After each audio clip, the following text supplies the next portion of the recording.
Welcome to the 9 a.m. panel. Good thing we didn't do this yesterday. Brutality in the last years of the war, 1944 to 45. We have an extra panelist, which we're very excited about. We're going to have Michael McConnell, Idit Gil, Jörg, Skriebeleit, and then also with Ulrich Fritz.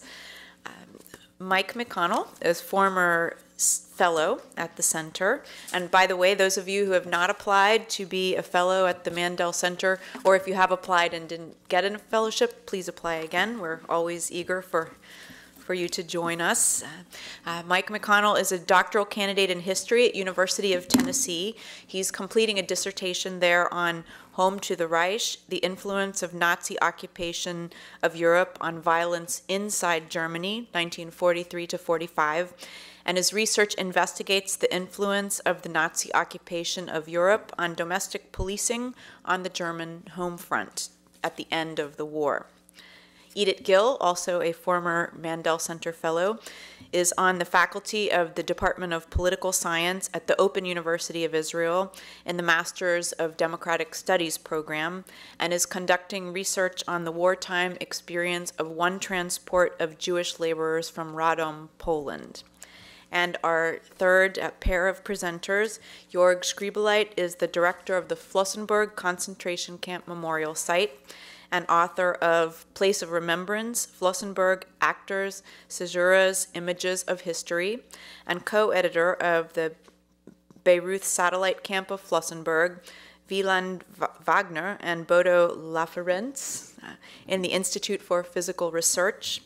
And Ulrich Fritz is research assistant in the project Concentration Camp Subcamps in Bavaria for the Bavarian Memorial Foundation since 2011, and prior to that was research assistant at the Flossenbürg Memorial.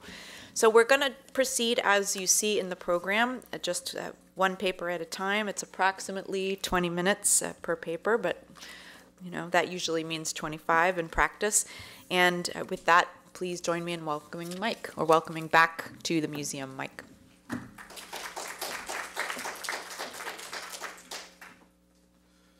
Good morning. Before I begin, I'd like to thank the Center for Advanced Holocaust Studies for bringing all of us together for what has been such a fantastic conference here in subtropical DC. The talk I'll be giving today is drawn from my larger dissertation project, which examines how practices of population control developed in Nazi-occupied Eastern Europe were later imported into Germany and deployed against civilians on the home front. The starkest example of this merger between occupational practice and domestic policing is the Gestapo's. Oh, sorry. You got it. Okay. Better? Okay. The starkest example of this merger between occupational practice and domestic policing is the Gestapo's forced evacuation of the Western Rhineland between September 1944 and February 1945. During this period, roughly 500,000 German civilians and forced laborers were deported from the region, and an estimated 4,000 to 5,000 of these people were murdered by the Gestapo as suspected spies, criminals, and deserters.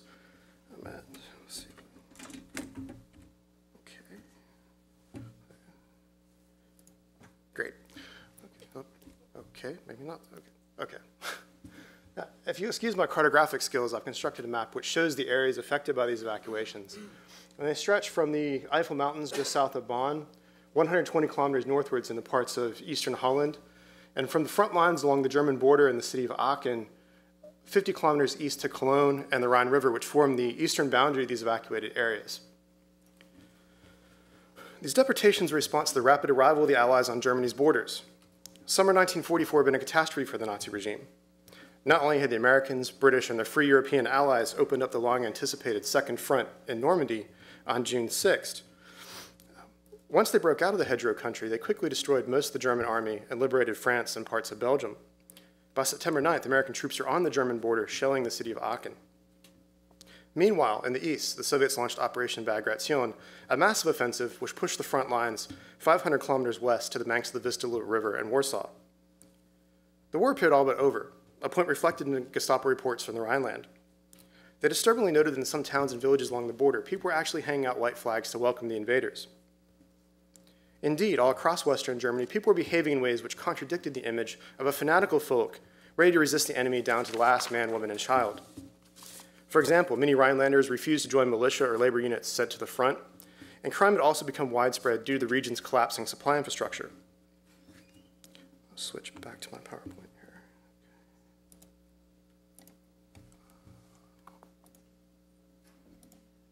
Okay. Great. In an attempt to restore order and secure the areas behind the front, Heinrich Himmler met with this man, higher SS and police leader in the West, Karl Guttenberger. In addition to informing Guttenberger to remove the civilian population from the region, he also wanted Gestapo units to search through these evacuees for so-called defeatist elements such as spies, criminals, deserters, rumor mongers, and prevent them from crossing the Rhine River and spreading discontent inside the rest of Germany. Himmler also authorized Guttenberger to use force to carry out these evacuations. This is reflected in the speech that Guttenberger gave a few days later to several high-ranking Rhineland Gestapo officers. He told these men, "Plunderers, deserters, and all riffraff will be dealt with gun in hand. Take these people into the forest. You know what to do with them." Despite Guttenberger's bloodthirsty words, widespread atrocity did not initially take place in the Rhineland. Although some mass shootings did occur in early September, they'd ceased by the end of the month. Concerned the indiscriminate use of force might further undermine civilian morale, which is already fragile, the Gestapo instead relied on arrest, intending to sentence or release suspects once the situation behind the front had stabilized. The massive historiography in the Third Reich has characterized Nazism's end phase, or its final months, as a period of chaos, which allowed fanatical Nazis, chief among them Gestapo officers, to finally act independently and carry out atrocities against what they perceived to be an unworthy civilian population that was no longer interested in defending Germany. In contrast to this historical narrative, I argued the Gestapo, in fact, continued to adhere to well-established legal protocol that governed the use of violence, particularly in regards to German civilians. This adherence to doctrine at times encouraged mass violence, but also in an ironic and wholly unintended fashion, saved prisoners' lives. These attempts to maintain continuity amidst collapse are reflected in the records housed in the International Tracing Service collection. The suspects arrested in the Rhineland did not appear in these records until January 1945, when lists were drawn up for their transport to concentration camps. These lists reflect the difficulties the Gestapo faced throughout this previous autumn, when Allied air attacks and the pace of the evacuations had prevented them from removing their prisoners from the region. They'd instead been forced to rely on a wide-ranging network of small prisons located in the towns and villages scattered throughout the western Rhineland. To help further address the large number of people being arrested, the Gestapo also established 3 work punishment camps in the border towns of Alsdorf, Greben bei Heinsberg, and Hückelhoven, just north of the besieged city of Aachen. These camps were multifunctional in purpose. They not only housed prisoners arrested during the evacuations, but also 600 Dutch farmers who'd been rounded up and taken into Germany to help bring in the late summer harvest. They also served as sites of execution. For example, the Aachen Gestapo used Hückelhoven as an interrogation and murder site for prisoners they suspected of spying. In addition to these locations, the Cologne Gestapo's headquarters and the city's large Klingelpitz prison, pictured here in a pre-war photograph, served as detainment sites, as did a network of prisons and workhouses on the eastern side of the Rhine. The Gestapo also established a special prison at the Brauweiler workhouse, 30 kilometers west of Cologne. Brauweiler housed 120 prisoners arrested in mass raids in the city's Ehrenfeld neighborhood. In autumn 1944, Ehrenfeld had been the scene of several violent crimes, and policemen had been killed in shootouts with escaped slave laborers and German military deserters. So there was a concerted effort to restore order to this neighborhood. The atmosphere at Brauweiler was particularly brutal. All prisoners, regardless of their age, nationality, or sex, were given vicious so-called welcome beatings by the Gestapo unit stationed there. These officers also murdered over a dozen prisoners, not only acting at the behest of their commanders in Cologne, but acting independently, strangled several German prisoners accused of encouraging soldiers to desert. These prisons are not only characterized by episodes of everyday brutality, but also overcrowding. Since suspects cannot be efficiently transported from the Rhineland in autumn 1944, the region's prisons became dangerously overpopulated. In some locations, such as the Cologne Gestapo's headquarters, there are in fact so many people jammed into cells in the basement that inmates had to sleep standing up or in shifts. And here's a picture of one of these cells in the basement. And in autumn 1944, up to 30 people at a time would have been crammed in these small spaces. The sheer number of prisoners entering these facilities exacerbated their already unhygienic nature, quickly leading to outbreaks of disease. For example, by December 1944, Klingelpitz prison staff was actually executing sick prisoners in a feeble attempt to prevent overcrowding and the spread of typhus. Other challenges faced the Rhineland's Gestapo as well. As the region's infrastructure continued to collapse, they eventually ceased their attempts to find a functioning court that would help sentence their suspects and began to do this themselves, acting independently and free from outside oversight. These adaptations, which could be construed as a sign of radicalization, were in fact intended to speed up the transport of prisoners from these overpopulated detainment centers in the Rhineland and into camps and prisons in central Germany. And this adaptation still maintained professional guidelines. During this period, the Rhineland Gestapo was not allowed to execute German or West European prisoners without first appealing to the Reich Security Main Office in Berlin for approval. However, it should also be noted that under existing guidelines, the Rhineland Gestapo was allowed to and did execute East European workers at their own discretion. This adherence to protocol is reflected in a report concerning a group of 25 Dutch and German civilians arrested on the German border on the night of December 17, 1944. These people had fled evacuations around the town of Koningsbusch in October, and they're caught trying to sneak back into these cleared areas to try to return to their homes. Instead of being executed on the spot for being caught in off-limits areas, these so-called renegades and traitors, as they were described in the report, were instead taken to Klingelpitz prison and shortly thereafter sentenced by the Cologne Gestapo to Buchenwald concentration camp. And here are the Buchenwald prisoner file cards of two of these individuals, Arno Tolen, a Dutch farmer, and his son Peter. These prisoners were among the first to be transported into central Germany.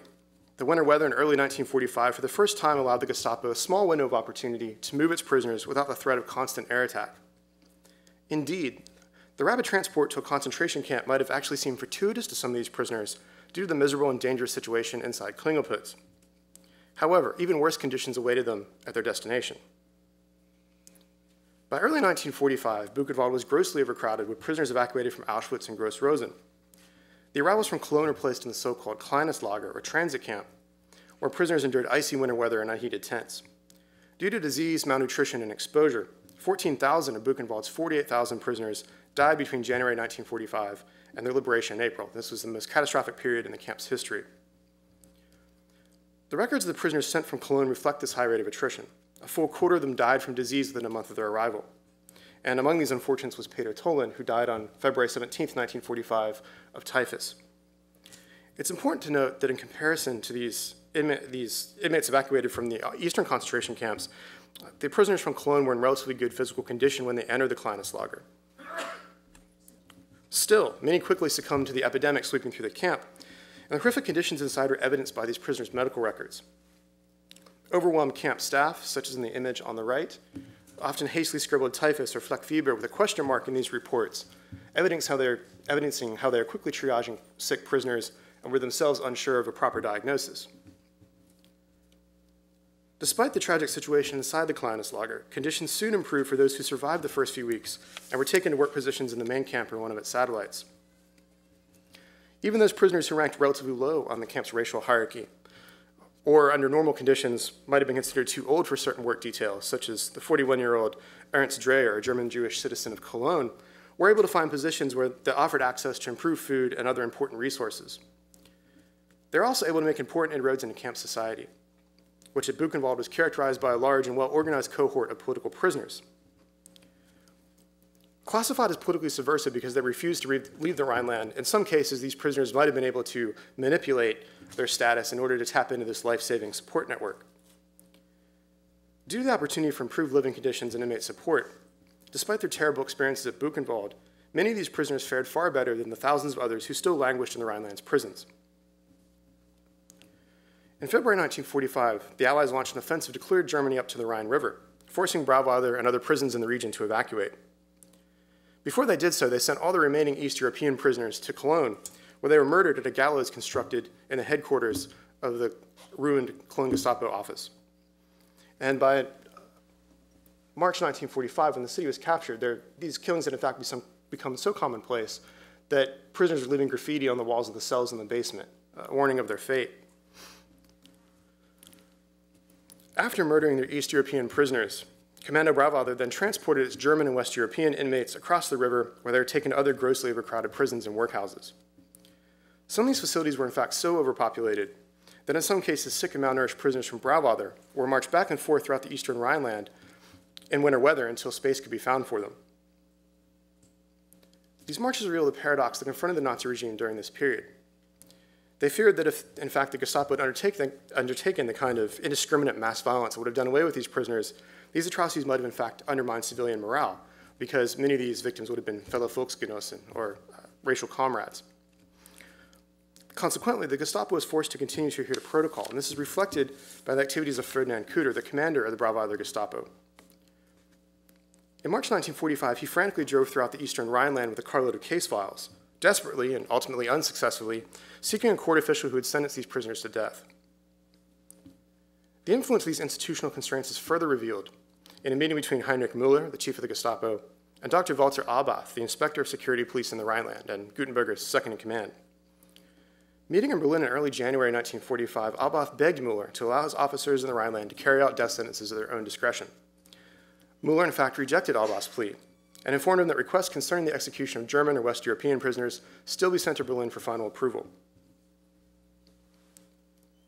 This chain of command finally broke down in mid-March 1945, when the Gestapo in Western Germany was trapped inside the Ruhr pocket by Allied forces. No longer able to communicate with Berlin, the Gestapo then turned to Gutenberger, who approved the liquidation of the remaining prisoners. Between March 27th and April 12th, the Gestapo carried out one final wave of organized atrocity, murdering prisoners housed in Duisburg, Mülheim, Essen, Hunswinkel, Hilden, and Siegburg. These killings culminated on the week of April 19th to the 20th, 1945, when the Dortmund Gestapo executed 300 prisoners in the woods of Romberg Park, shortly before the city was captured by American troops. And it should be noted here that Gutenberger's liquidation order was drawing upon guidelines issued by Himmler in November 1944. These guidelines stipulated that if Gestapo offices were about to be overrun by the enemy, they should murder the remaining prisoners.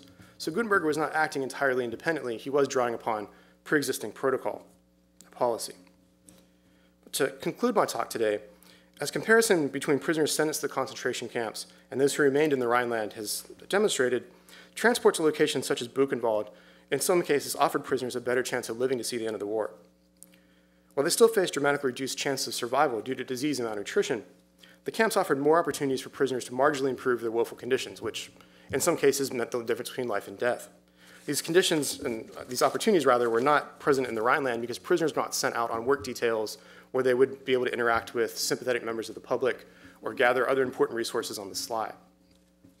Likewise, the camps are not targeted for mass murder, in contrast to the situation in the Ruhr pocket, where the Gestapo's prisoners died in their hundreds at the hands of their captors. The reliance on command, particularly long-established institutional protocols, thus ironically saved lives. It meant the Gestapo had to evacuate its German and West European prisoners, moving them around the Rhineland until communication with Berlin finally broke down, allowing them to jettison constraint. Fortunately, by this point, Allied troops were rapidly advancing, overrunning these prisons and preventing a full-scale massacre inside the Ruhr pocket. An examination of contemporary and post-war archival material thus allows us to resist the temptation of merely attributing Nazi end-phase crimes to chaos and individual autonomy. People were not simply running amok doing whatever they felt like doing. There was a system and structure in place until the very final days of the Third Reich. Investigating the treatment of prisoners and considering the full spectrum of their experiences reveals the contours and phases of mass violence that occurred in Western Germany at the end of the war. Mapping these contours in turn exposes how functional factors such as overcrowding, a lack of transport, and a breakdown in command interacted with institutional norms, not only encouraging violence, but surprisingly, allowing some of the Gestapo's prisoners to survive the Third Reich's collapse. Thank you very much.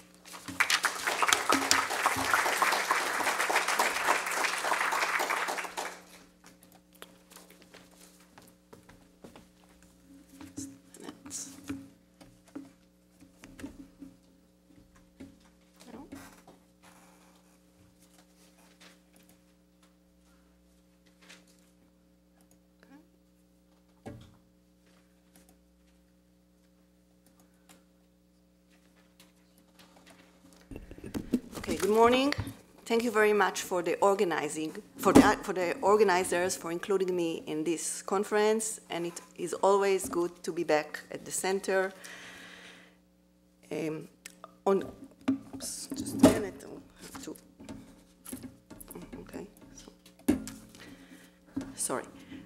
On July 26, 1944, as the Soviet military approached the city of Radom, the Jewish prisoners of the local concentration camp Shkolna were taken by foot on a death march to Tomaszów Mazowiecki, where they boarded a train to Birkenau. After a selection on the notorious ramp, 2,187 men who passed the selection were transported to Weingen-Enz, a satellite camp of Natzweiler concentration camp. There, the Jewish slave workers toiled in a quarry, constructing an underground factory for Messerschmitts.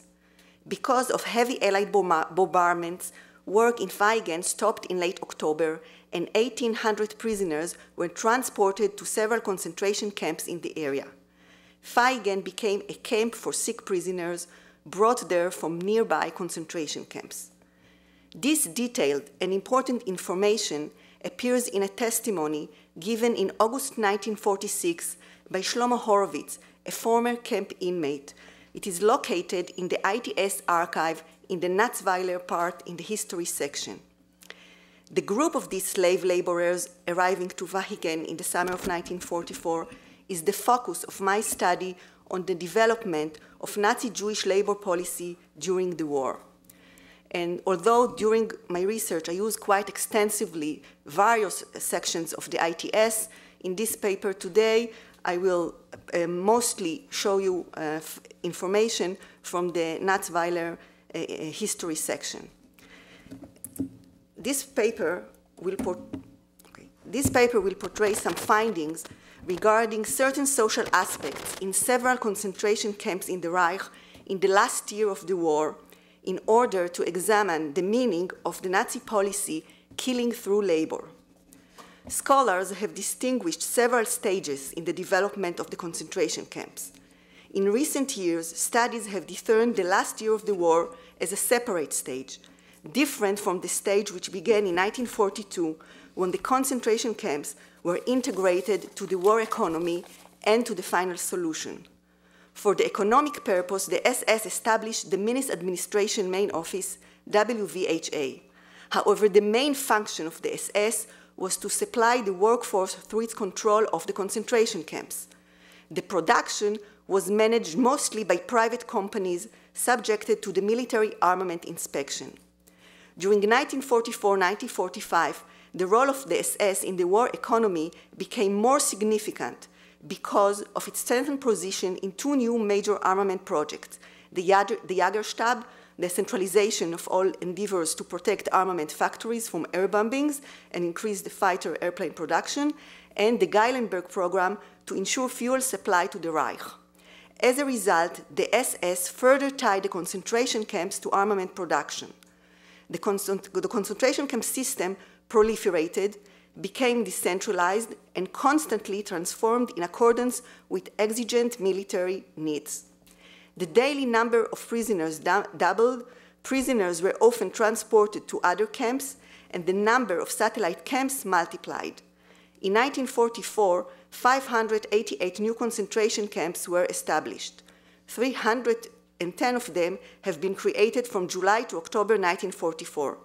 It was the most fatal period for concentration camp prisoners. Within this new body of research, I would like to add my findings and to argue that the SS fervor to become greatly involved in planning, building, and managing the new military ventures came at the expense of planning, building, and controlling the concentration camps.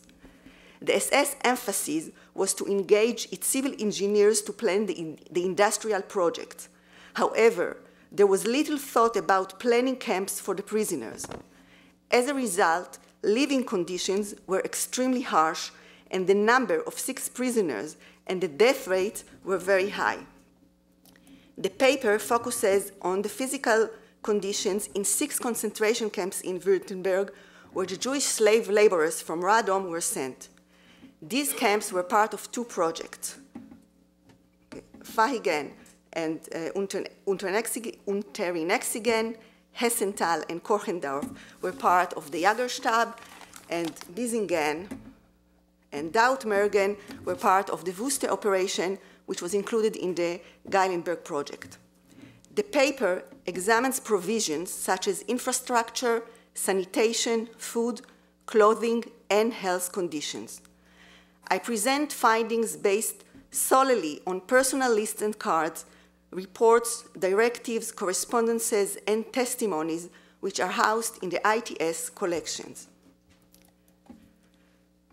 When planning and building the concentration camps, the SS encountered difficulties in deploying an adequate number of guards.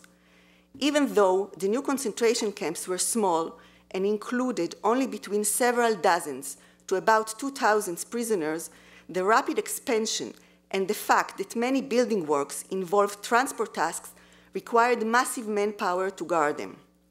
The shortage of guards affected operation as depicted in a registered letter sent by SS Hauptsturmführer Hans Jacobi, head of the SS oil company Schiffer Oil Ltd, to the SS WVHA in Berlin, in which he implored urgent intervention to send much-needed 79 guards. The letter bemoaned that previous requests to the headquarters of the concentration camps in Oranienburg did not receive a response. As a result, important building projects did not operate, and 4 concentration camps could not function properly. We learned from other ITS documents that raising enough guards was sufficient to transport prisoners to new concentration camps even when they were not fully constructed. This was the case in Vahigen, Unterinexingen, Kochendorf, and Bisingen. The preparation for building a Messerschmitt underground factory in the quarry in Vahigen started in April. Foreign laborers slept in a school and local residence. They built barracks for building materials and sleeping barracks for themselves and for the project engineers. Also, they built barracks for the guards, those who were supposed to be for the concentration camp nearby. In July, the foreign workers started to build a concentration camp for 1,000 prisoners. It was incomplete in August when the 2,187 prisoners from Radom and their SS guards arrived. The next day, most prisoners were sent to toil in the quarry. Some, however, were taken to complete the camp. Unterinexingen, a concentration camp near Vahigen, was populated in November. Unterinexingen was planned to house 800 prisoners in 2 sleeping barracks and a washing barrack. When the SS mustered 40 guards required to guard 500 prisoners, the 500 prisoners from Vahigen were sent there. Only 1 sleeping barrack was ready. The first prisoners who were brought to build Kochendorf and Bisingen experienced even worse conditions. They had to sleep in tents. Testimonies by ex-prisoners given to French officials in 1946, a year after they liberated the camps, noted that when arriving, the only installation were a double barbed wire and several watchtowers. The SS plans called for concentration camps to be situated near train stations. Unlike former concentration camps, these were often located near populated areas. However, because of hasty efforts to establish the concentration camps, the first available area was used without carrying out a survey of the site. Bisingen, for example, was built in walking distance from the local railway station adjacent to the town. However, the camp was built on, I quote, an exceptionally wet meadow. The barracks were built without a solid base. The bare ground served as a floor, and there were no paths throughout the camp. During the fall and winter of 1944, the area was completely flooded. The barracks were constantly damp, and the roads were underwater. The prisoners lived in mud conditions. Oswald Paul, head of the WVHA, visited Bisingen in December 1944, following a report from the head of the oil company, who was shocked at the dreadful conditions. In his report, he mentioned the filthy barracks, the primitive toilets, washing and medical facilities, which were not sufficient and were located in a far distance from each other. It was extremely difficult to reach them when the camp was covered with mud. In Vahigen and Dautmergen, the sanitary facilities were also inadequate. In Vahigen, a few wash basins and some toilets were constructed outside in the middle of the camp. Prisoners received a small quantity of soap and only washed themselves once every 2 months. In Dautmergen, until December, only 1 toilet facility served between 1,800 to 2,000 prisoners. The camp did not even have running water. In Bisingen, the barracks were always filthy. After Paul's visit in December, wooden boards were put on the muddy roads in Bisingen, and a disinfection station was established. The lack of satisfactory sanitary facilities gave rise to stinging bugs and typhus epidemics throughout the camps. The concentration camps were overcrowded even by SS established norms. Fahigen included 6 barracks, 4 sleeping barracks for 2,187 prisoners, a kitchen, and an infirmary. The prisoners were squeezed in 3-tier bunks. In Bisingen and Dautmergen, there was a severe shortage of bunks and straw. On average, 3 prisoners shared 1 blanket. According to Kurt Steinicke, the SS physician in the Wuste camps, the lack of space prevented the prisoners who worked in arduous works to get a minimum rest. This added to the contracting contagious diseases. The meager rations and quality of food accentuated further intolerable conditions. In his book about the concentration camps, ex-prisoner Eugene Kogun noted that this was even worse in the last year of the war. An examination of the food situation in the 6 concentration camps reveals unique situations typical to the newly established camps.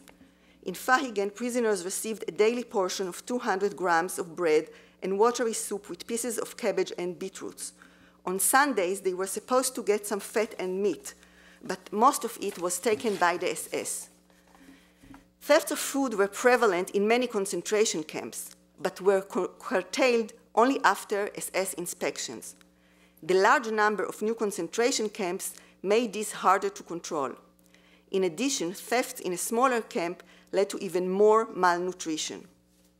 Another problem related to the food distribution derived from the managing inexperience and lack of skills of the newly appointed SS commanders.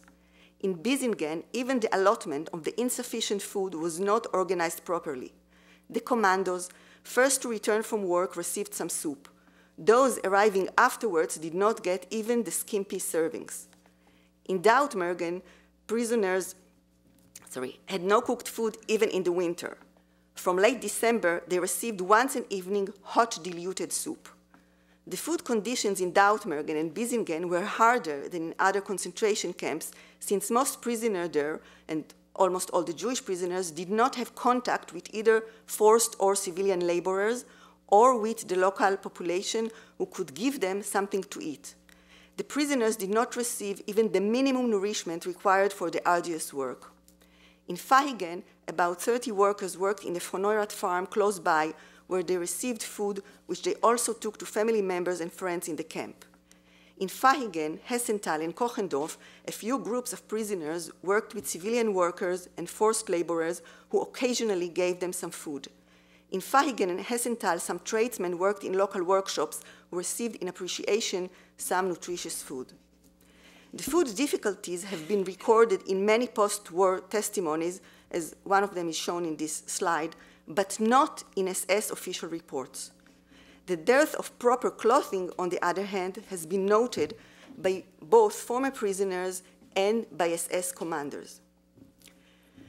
Before entering Fahigen, the Jewish slave laborers stopped at Bittingham, where they were disinfected and received one set of clothing consisting of a striped shirt, trousers, a hat, and a pair of clogs. They wore them during work in the dusty quarry and during sleep at night. They could not wash or delouse them. Thus, after several weeks, the clothes and shoes were worn down and were filled with lice. When they were transferred to other camps, they went with tattered clothes. The lack of clothes, and especially shoes, affected work production. Eugene Butner, Kochendorf's commander, noted in several of his weekly reports the lack of sufficient clothes and shoes. He emphasized that working in a dirty environment without reasonable shoes debilitated prisoners' health and thus reduced work production. Dr. Kurt Steinicke claimed that in Bisingen and Dautmergen, 10% of the prisoners went to work barefoot. Many others had defect shoes. Prisoners suffered from scratches that became inflamed into abscesses. These often caused blood infections, which resulted in 30% of the death toll in those camps. Jacob Goldman, who arrived at Bisingen from Fahigen, testified that although he had very high fever, he could not be admitted to the infirmary, as only prisoners with foot problem who could not walk were treated there. In Hessenthal, the camp commander, August Wehling, wrote that he was shocked to see the clothing conditions of the Polish Jews who arrived to the camp. Most of them did not have underwear. In a letter to a colleague, he urged him to assist in getting hygienic supplies and needed outfits. He emphasized that when arriving, 120 of the 600 prisoners could not be used for work since half of them did not have shoes and the other half had shoes in very poor conditions. The situation deteriorated, and after 2 weeks, 200 of the prisoners were not able to work because of the shortage of shoes. In most camps, prisoners remained with the same ragged clothes and shoes during the winter. Dr. Kurt Steinicke noted that having only one set prevented the prisoners from changing the wet clothes during the nights, and thus their immune system weakened. Many prisoners became ill with influenza or pneumonia. Each illness caused 10% of the death toll. Prisoners sewed shirts from blankets and covered their feet with cement sacks. However, if they were caught, they have been severely punished. This paper demonstrated how vital ITS documents enable us to understand the meaning of the Nazi policy killing through work during the last year of the war. Killing through work was not only murdering through hard labor per se, but also destroying through the living conditions in the concentration camps. The SS' new economic role in the war industry greatly contributed to these conditions. The variety of documents in the ITS regarding the concentration camps, which some originated during the war by Nazi authorities and others given shortly afterwards by survivors and former executioners, provided us with important data. This data sheds light on how unfinished infrastructure, inappropriate and insufficient sanitary facilities, overcrowding, shortage of food, clothes and shoes were important factors in making the last year of the war the most fatal phase for the prisoners in the concentration camps. Thank you.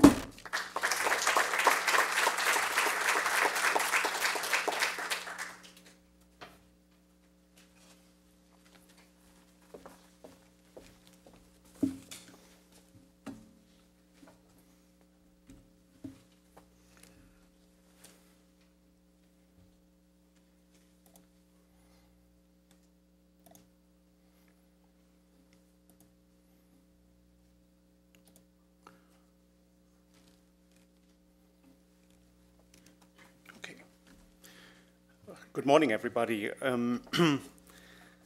We would also like to thank the organizers of this conference for having us. And not only did you get an extra person on the panel this morning, but you will also get an extra headline for the presentation we are about to give. And this headline would be a quote from a report of the Central Tracing Bureau, the first report on the reconstruction of a death march from Flossenbürg concentration camp to the small town of Cham in Upper Palatinate in Bavaria. And the quote goes like this: "The enormity and futility of this project both impresses and depresses." And I thought about if I was going to say that, but I'm going to say it anyway. Before 2007, this is pretty much what our relationship with the International Tracing Service could be described as, like enormity, but also lots of futility. And we were very much impressed with all these beautiful files, but we were also depressed that we'd never had a chance to look at them. Okay. The death marches as an epitome of wartime atrocities have gained public awareness in the last few years, thanks to studies like Katrin Greiser's book on the death marches from Buchenwald and Daniel Blattmann's fundamental work on the death marches, which you are probably familiar with. The International Tracing Service's voluminous collection of records related to the death marches was not accessible to historians for more than 50 years. In 2010, ITS started fostering research in the field by allowing access and by providing a digital finding aid, which is especially helpful for our topic, which deals with a lot of very small places that you really have to find in the first place before you can go on doing research. And at this point, I would really like to give credit to Suzanne Urban, who in 2011 organized a big conference in Bad Arolsen on the death marches, invited many people from different institutions and areas and countries. And that really was very inspiring for us, and we really hope that she will continue to do so in the future.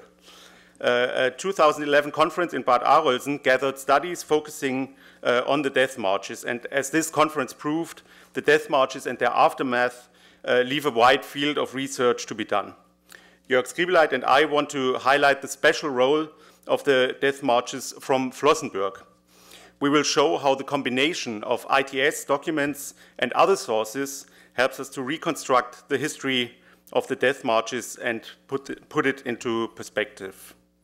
So our first chapter is called Not, in parentheses, Viewing the Atrocities, in one special place in Neuenburg vom Wald.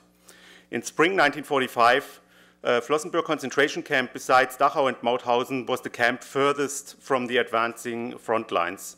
Thus, it became a central transit station for evacuated camps like Auschwitz, Groß-Rosen or Buchenwald, as well as for their sub-camps. Beginning on April 16, more than 15,000 prisoners were driven on marches towards the south. They were divided into groups of several thousand each for the marches. Only the most critically ill were left in the camp. The destination of the marches was the Dachau concentration camp. However, only one group of marchers arrived there. And I show you a map that we show in our permanent exhibition at the Flossenbürg Memorial, where we try to reconstruct the routes of the death marches, and you see they are kind of zigzagging all the way through eastern Bavaria, and you will probably recognize some of these routes on another slide later on. Jewish inmates were the first to be evacuated by train. The transport with 1,500 to 2,000 prisoners was strafed several times by American aircraft and had to stop in the village of Schwarzenfeld. Many inmates were injured during the attacks. Many were killed later on by SS guards.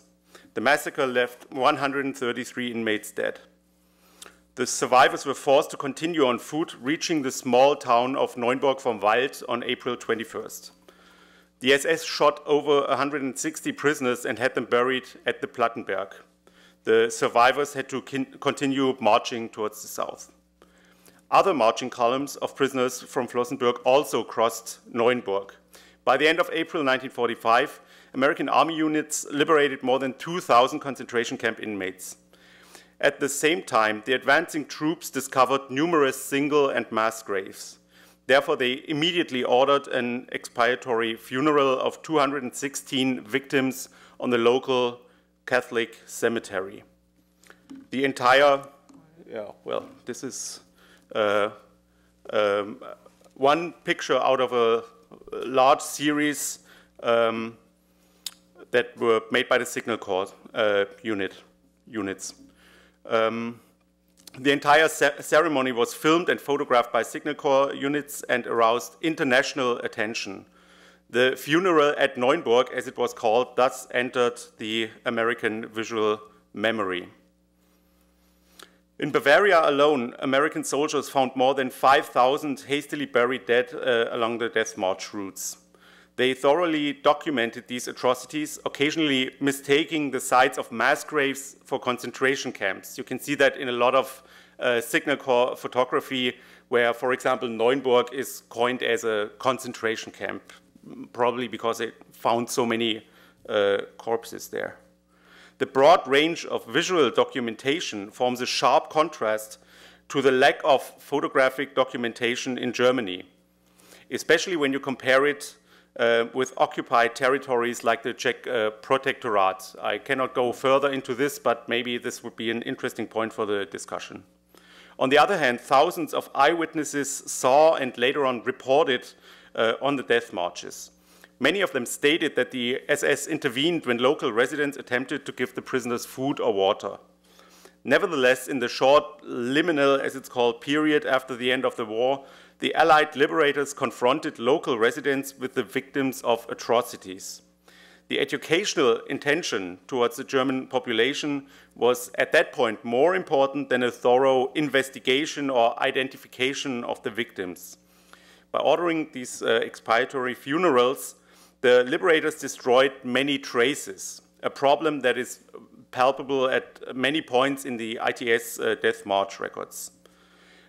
German populists, however, felt that the funerals and the grave sites were a kind of retribution, and this is a factor that later on reinforced efforts to get rid of the concentration camp graves altogether. Jörg?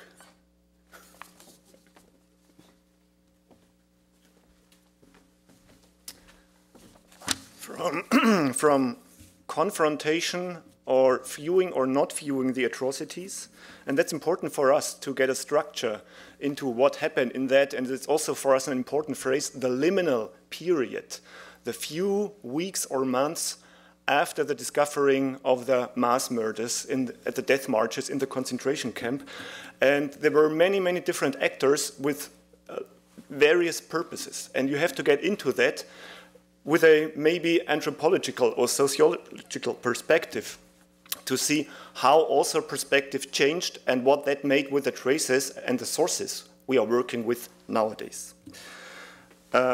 Confrontation, preparing of prosecution, or the second point, organizing the search in Bavaria. Several branches of the Allied forces were involved in revealing and reconstructing the death march crimes. Staff of the Judge Advocate General questioned witnesses and tried to reconstruct routes of the marches in preparation for court cases against SS personnel on the death marches, especially at the Dachau trials.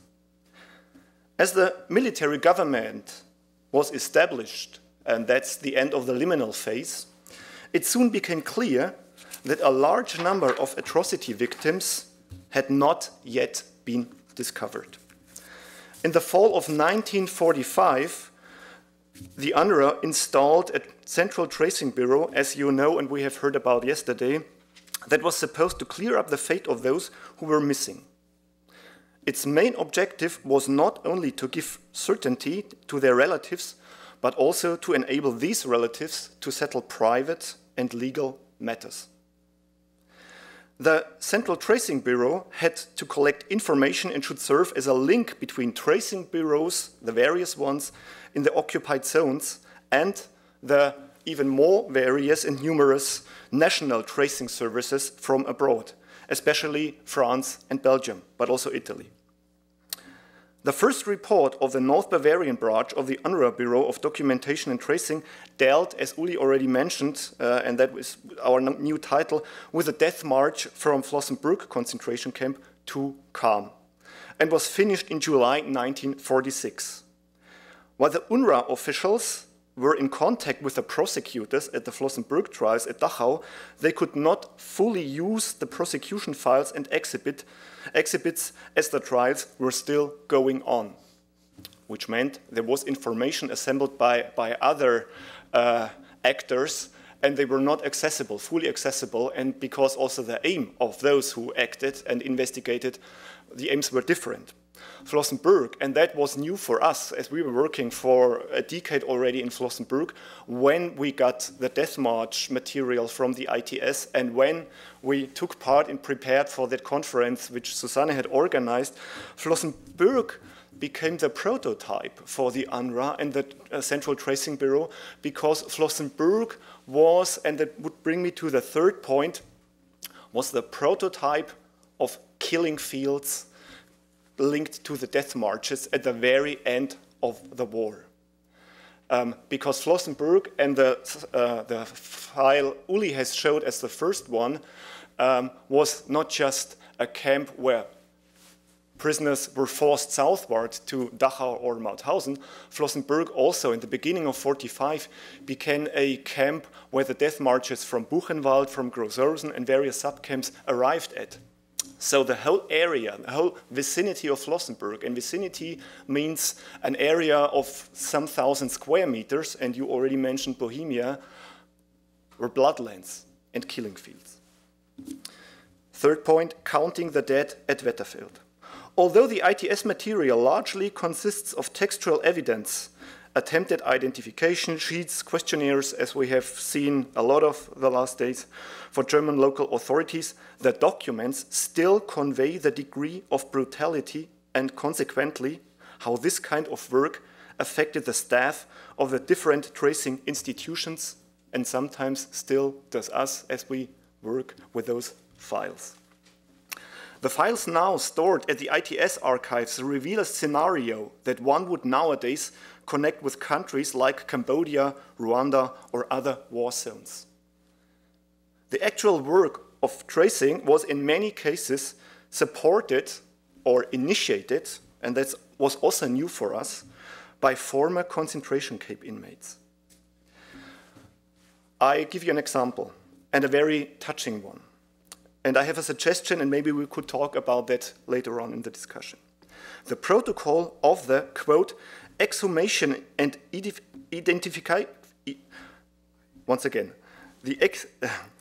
quote, the Exhumation and Identification Committee of Roding for murdered former inmates of German concentration camps, quote end, in Roding is an especially touching relict of their dedicated work.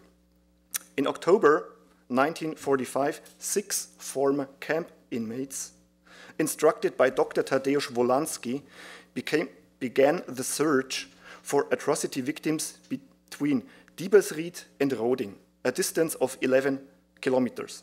On this stretch, they found 597 corpses, which they searched and tried to identify.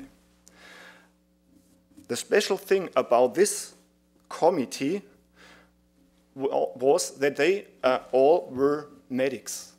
They all were medics, they all were Poles, and they all themselves took part on the death march from Flossenbürg to Cham. And so they organized their search. They knew what they went through from their own experience.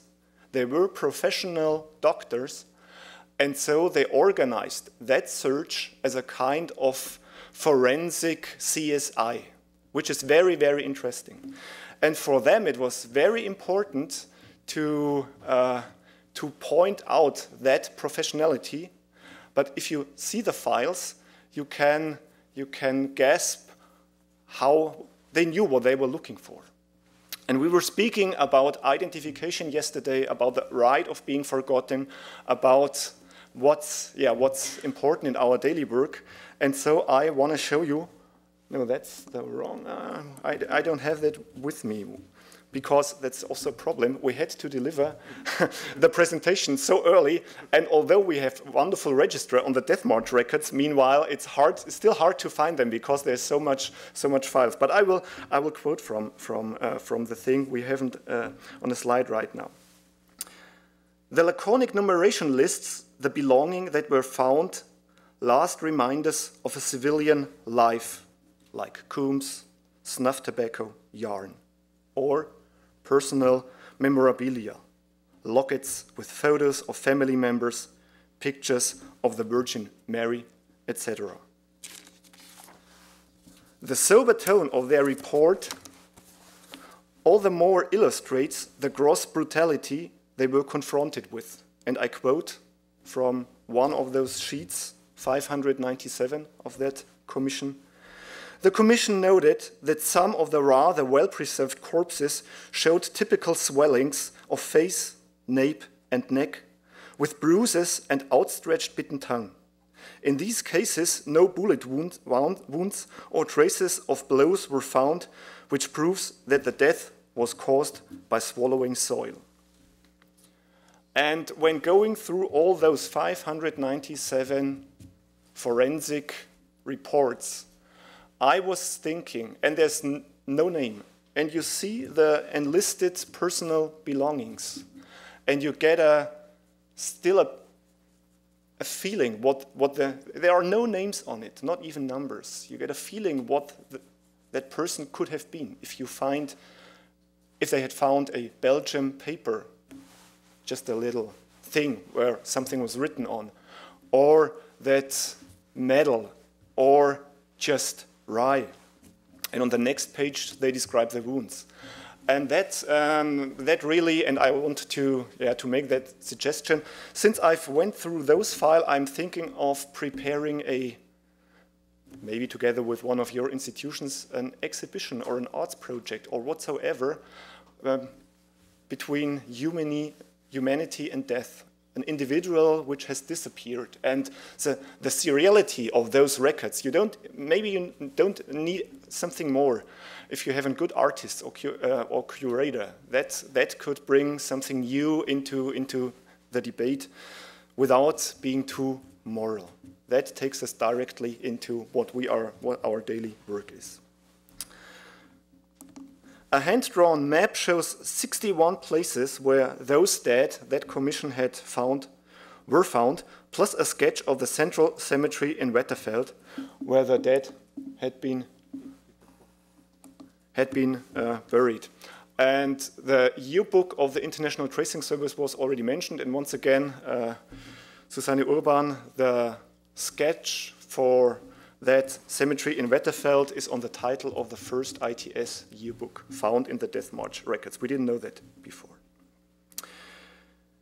Due to the enormous number of Death March casualties in that area, Wetterfeld, that mentioned place, later became a central base for the identification of mortal remains from all over Bavaria.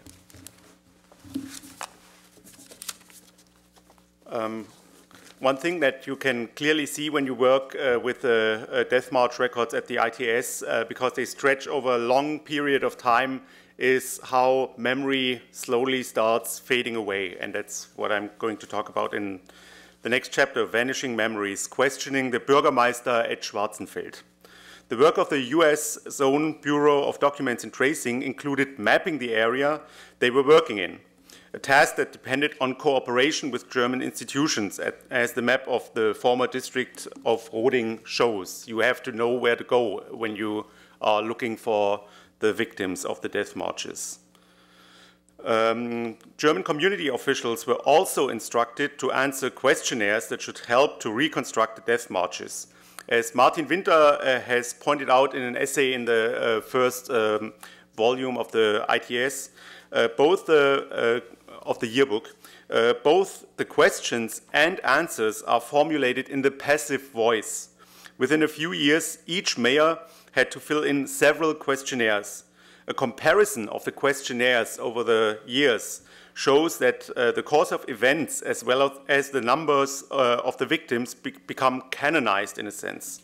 The above-mentioned village of Schwarzenfeld is a pretty typical example. And you see here the protocol of questioning of the mayor of Schwarzenfeld, Norbert Gindele, and the liaison officer Pawlowski, which took place in Schwarzenfeld on May 4th, 1946. Mayor Norbert Gindele, who had moved to Schwarzenfeld and was elected in 1946, was questioned about 1 year after the gruesome massacre at the Schwarzenfeld train station with 133 casualties that I mentioned before. His answers were rather detailed, probably because he was questioned personally by a US liaison officer. Gindele put the number of transported inmates at 800 to 1,000, and the number of those directly killed by American strafers at 40 to 50. He estimated that SS guards shot 90 to 100 people because, quote, 140 persons are buried in the local gravesite. Now we know 133 were the victims of the massacre. In the year between, 7 more victims of other circumstances were also buried in this cemetery. Gindele moved into Schwarzenfeld. He didn't know about the history before. So he says, okay, I have 140 dead. I guess 40 to 50 were directly killed by American strafers. So therefore, it must be like this. And these equations then over the years become canonized. And that's the explanation that lasts till today. Gindele repeated his derivation ex post in later questionnaires. Although American authorities had collected half a dozen of eyewitness reports only 6 weeks after the massacre, these had already been forgotten. In the aforementioned report on the Flossenbürg Ham Death March, the Bureau of Documents and Tracing stated that, quote, At least 3 of the Bürgermeisters in office in April 1945 are now in prison. Obviously, they could give more information about the victims of this death march than could their successors, who in some cases were not even in the district at the time." End quote. The final report also urged all involved institutions to accelerate the search efforts and drew a partly depressing picture of the utter material obstacles like lack of fuel, illnesses of several team members, difficulties in cooperation with German institutions. The report tried to assemble information like the ones cited above. The Polish report on Wetterfeld and the questionnaire of Mayor Gindele are also included in this report. In many cases, the authors were not able to solve the contradictory information, but still emphasized its underlying significance. And that's a quote that in a similar way appears in the Polish report. I quote, "This death march report is, at first glance, not impressive or as dramatic as one might expect. It takes a second reading. To feel the impact and significance of statements such as 17 persons were shot that night and are buried near the highway, or 140 persons were buried near the village but no attempt was made to identify them. It is beyond imagination to picture the actual march of starving, ill human beings through woods and villages, herded into groups and shot, propelled by vicious guards from town to town, only to be exterminated piecemeal as the fancy or opportunity arose." End quote. Come to the conclusion and the fifth point: what remains? Grave sites in Bavaria. By the late 1940s, almost 500 grave sites of concentration camp inmates were scattered all over Bavaria. While especially the camp survivors actively contributed, the now become DPs, actively contributed to the maintenance of the gravesites, most German civilians regarded the cemeteries as a burden. In the 1950s, as most DPs had disappeared, the Bavarian State Office for Compensation renovated or had to renovate and rearrange most cemeteries due to a scandal. A scandal because most of the cemeteries were in a bad shape and there were protests from French associations. As a consequence, in the early 50s, many of those graves had been restored with symbols, but more traces had been destroyed because this was another centralization of grave sites and another destruction of historical traces. And with every exhumation and new reburial, informations got lost. The memorial stones that were put up mostly display biblical texts and that appeal to reconciliation or debauch in pompous formulas of redemption. Consequently, German authorities argued that the exhumation and reburial in central cemeteries would provide a more dignified final resting place for the victims. Central cemeteries of honor were erected at the Leitenberg, close to Dachau, and within the former campgrounds at Flossenbürg. The remains of 4,000 camp inmates or death march victims were transferred to Flossenbürg from all over Bavaria, but often without regarding whether their fate was in any way related to the Flossenbürg camp complex. So this was another centralization of memory and of grave sites to Dachau and to Flossenbürg. And as we know from our daily practice, even more informations got lost. So we are speaking about relatives nowadays, families. There was a question, families coming and looking for graves, and it's almost impossible to tell them exactly whether their grandpa, who was killed on a death march, where he ended up. But this also had a consequence, and we are speaking about the late 50s in Germany. The consequence in Flossenbürg was, which a colleague of mine, Volkert Knigge, the director of the Buchenwald Memorial, has once described as minimizing the relics and maximizing symbolism. In Flossenbürg, that meant that original buildings in the camp had been actively destroyed to establish that cemetery. And that cemetery was not just a cemetery of honor, which he was, but in the sheets, in the style sheets, how to design that cemetery, it was written, and that's a quote I don't have to read because it's so wonderful and it's hard to translate, because that country-wise looking new graveyard should milder the harsh memory. Milder, that's the center word, mildern, die Erinnerung mildern. The attitude towards the cemeteries is maybe best expressed by the institution that was in charge of those sites in Bavaria for 60 years, the Bavarian Administration of Castles, Gardens and Lakes, who is also responsible for Castle Nymphenburg, which you might know. Today, the Bavarian Memorial Foundation, as well as the concentration camp memorials, are facing a growing public interest in the death marches and the grave sites. Their complex history is also a key topic of our second permanent exhibition, What Remains? Aftermath of the Flossenbürg concentration camp, which we opened in 2010. And I'm at the end, and to thank you for inviting us. And the ITS and you here in the research center, it was a pleasure for us, and I apologize because I have to leave. And that's the reason, that's not the only reason, because I also want to thank Uli, because without him and my intellectual partner and specialist, couldn't do all that work. But I have to leave for Estonia, because with that second exhibition, we are recently nominated for the European Museum of the Year Award. We are one of 36 museums, not just memorial sites or contemporary history museums. And so I'm not just nervous because of speaking to you, but also what will happen the next 2 days in Estonia. And it was a pleasure being here with you. Thank you.